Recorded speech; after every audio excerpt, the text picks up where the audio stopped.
Hello, my name is Brock Klipsch, and I am giving a persuasive speech about nuclear energy.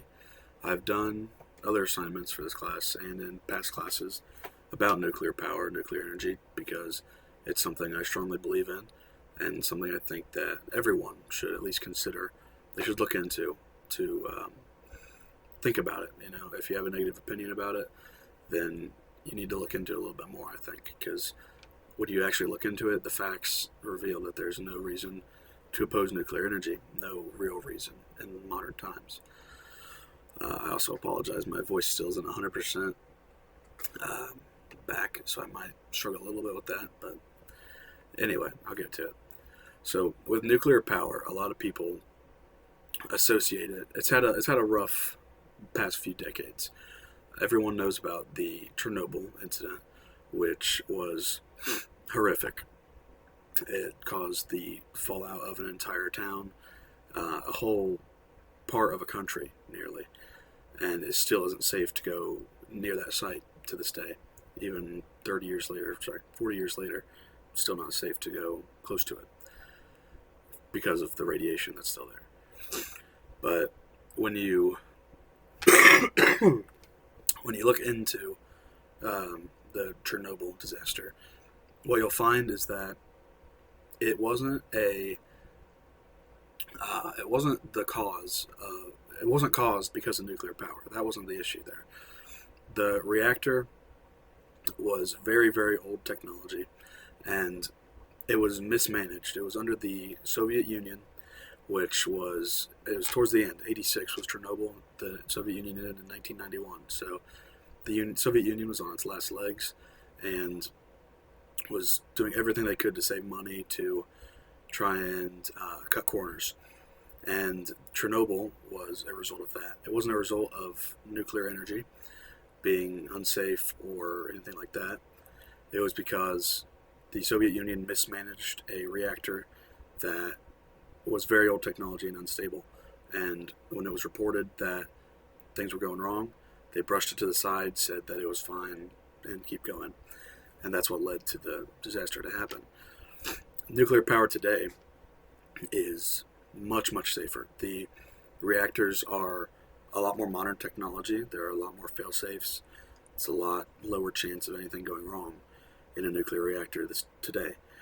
And there have been a few recent problems, like a lot of people who are interested in nuclear power know about, and even those who aren't, know about Fukushima. In 2011, a tsunami hit in Japan, Fukushima. There was a reactor, and the tsunami, it caused a partial meltdown of the reactor, because obviously the plant didn't survive. But there have been interviews, with people who are in Fukushima, like experts on it, that say that plenty of other industrial systems failed that day. Transportation, things like that, everything failed, and said that the reactor, since it wasn't even a full meltdown, it was a contained meltdown, that wasn't the worst thing that even happened. It was not a big enough thing to be concerned about when everything else has been taken out as well. It did not do any other harm. There was no nuclear fallout. There was no after effects in Fukushima. So, again, it's a horrible disaster, but no one was harmed. No one was killed from the actual reactor. Tsunami, yeah, but that's a different thing. And again, this is another example of nuclear power not being to blame. There was nothing to do with the reactor that caused it to fail, have a partial meltdown. It was a tsunami hit it. I mean, you can't do much to prepare against that. Anything, doesn't matter what it is, nuclear reactor, coal plant, natural gas, it's going to get screwed up by a tsunami. You can't prevent that.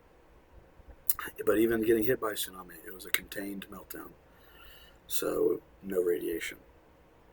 And just when you look into nuclear power today, it's so much safer, and there's no reason to be worried about it. A way that I like to think about it is that airplane travel, statistically, is the safest way to travel. There are the least amount of accidents per 1,000 flights, or I forget how they measure it, but compared to cars, it is so much safer. It's hundreds, if not thousands, of times safer than driving in cars because just the amount of fail-safes they have, the amount of redundancies to make sure nothing happens. But people are scared about planes, traveling on planes, because every plane crash gets reported. If there's any incident with planes, even if no one's killed, if it's something minor, it's reported on. It's on the news. And that's because they happen so rarely that when it happens, it is worthy of a story on the news to dig into what happened, try and fix it. But car crashes, you can't report those. There's so many happening every day, thousands, tens of thousands of car accidents every single day that don't get reported because they're so common. You can't report every single one of them. So while traveling in a car is far more dangerous, people don't think it is because it is not reported on. You don't hear about every car crash, but you hear about every single plane crash.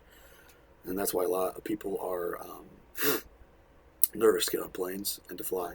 And I think it's similar with nuclear power because coal plants and stuff, things go wrong there. People get injured. More people die in coal plants every year than nuclear power plants have killed in total in their whole lifespan. And that doesn't get reported on because it happens. People get injured all the time. They can't report every single one. But nuclear power, there have only been a few major incidents. There's been Chernobyl, Fukushima, and 3 Mile Island, I believe is what it was called, in I believe New Jersey. I'm sorry, I'm not very well. I don't know a ton about that one, but again, that was a contained meltdown, and it didn't injure anybody, didn't harm anybody, no nuclear radiation, no fallout, nothing like that. So there have been 3 big accidents with nuclear power, and that has soured its name in a lot of people's minds. You think of nuclear power, you think of nuclear bombs, you think of the death and destruction that came with Nagasaki and Hiroshima, dropping nuclear bombs. You think of Chernobyl, you think of all these bad things. But those are so far back. You dropped the nuclear bombs in 1945, and Chernobyl was in 1986. So those are the 2 main things, or the 3 main big ones that people talk about, are Nagasaki, Hiroshima, and Chernobyl. And those are so long ago. And nuclear bombs are not anything to do with nuclear power, right? The only reason they share the same name is because it is powered by the same thing. But there's not a risk of nuclear explosion in a nuclear power plant. It's not going to be a nuke going off. They can have meltdowns, they can release radiation, but that is very, very rare. It's hard to happen with all the redundancies nowadays.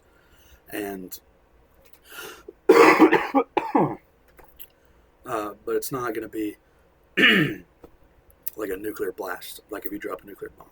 And a lot of people think that because they don't, they're not educated about the subject. But nuclear power plants are much safer today. They produce so much more power. Per gram, they don't release any emissions, only steam, some heat. So, the amount of power you can produce with such little material from a nuclear power plant, and it releases 0 emissions, is ridiculous. Compared to coal plants, it's so much more efficient and so much cleaner. But people just still have these ideas in their head about, about the things in the past that have happened.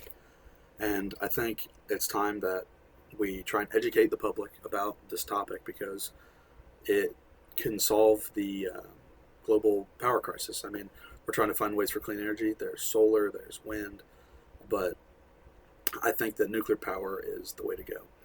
And because it takes up so much less land, it takes up 140 times less land than a solar farm, and produces the same amount of power, if not more, and completely clean. So I think it's time we educate the public about nuclear power so that they don't have this sour idea in their head, and they can feel safe knowing that power plants are used to produce energy for cities and that it's clean. And I think it's time we end this negative idea that's behind nuclear power.